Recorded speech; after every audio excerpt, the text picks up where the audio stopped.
ఇక మొన్నట్ల ఈ MMTS local ట్రైన్లలో మన హైదరాబాద్లో ఒక ఆడ కూతుర్ను బలాత్కారం చేయబోయిండు ఒక బట్టెబాజ్ అని చెప్పి ఆయన మీద షాన్నే ఫోకస్ ఉన్నదని చెప్పి ఎవరో తెలియదని చెప్పి చెల్లి దగ్గరకు వచ్చి తప్పుడుగా బిహేవింగ్ చేసిండని చెప్పి ఆ ఆడ కూతురు ఏం చేయాలనో నిస్సహాయ పరిస్థితులల్లో బలాత్కారం చేయబోతుంటే తప్పని పరిస్థితులల్లో ఏం దొయ్యక ఆ ట్రైన్లకించి కింద పడి దూకితే దెబ్బలు తగిలినాయని చెప్పి ఒక పోలీస్ పెద్దసార్లు అడిగిన ప్రశ్నలకు టకా టకా టకా టకా సమాధానం ఇచ్చినటువంటి ఈ చిట్టి తల్లి చెల్లెలు మిస్టరీ మొత్తం పురాగా గుండు సున్నా లెక్కన అయ్యింది. మొత్తం సీన్ మొత్తం రివర్స్ అయ్యింది.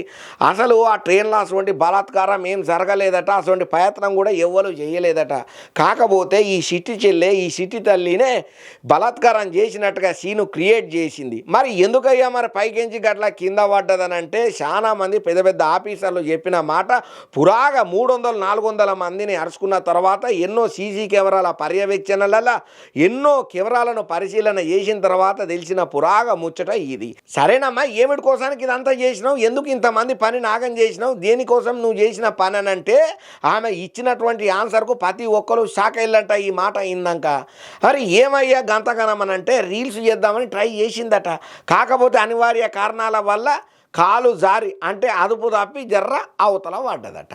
ఇగో ఇందుకోసానకని చెప్పి ఏం చెప్పాలా, రీల్స్ అని చెప్తే ఇజ్జత్ పోతుంది, మళ్ళీ నన్ను ఇంకో లెక్కన అనుకుంటారు, గింత పరిచయం చేసినందుకని చెప్పి అప్పటికప్పుడు కట్టు కథను అల్లి దవాఖానలో చెప్పిన మాట అంట ఇది. ఇగో గిట్లుంటుంది చూడు మరి.